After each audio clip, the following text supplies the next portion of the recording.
Ang programang ito ay rated SPG. Striktong patnubay at gabay ng magulang ang kailangan. Maaaring may masiselang tema, lengguwahe, karahasan, sexual, horror o droga na hindi.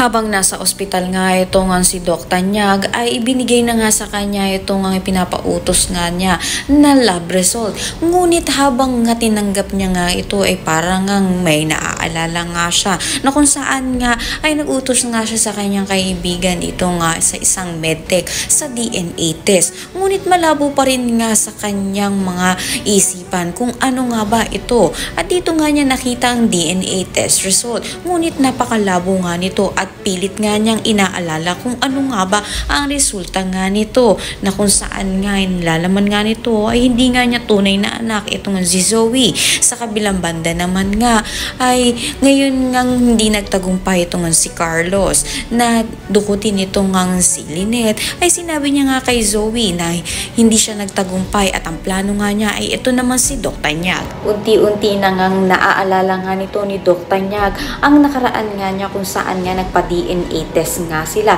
Nalalapit na nga niya kayang malaman na hindi niya tunay na anak itong si Zoe. Ang lahat ng yan abangan natin. Maraming salamat sa inyo.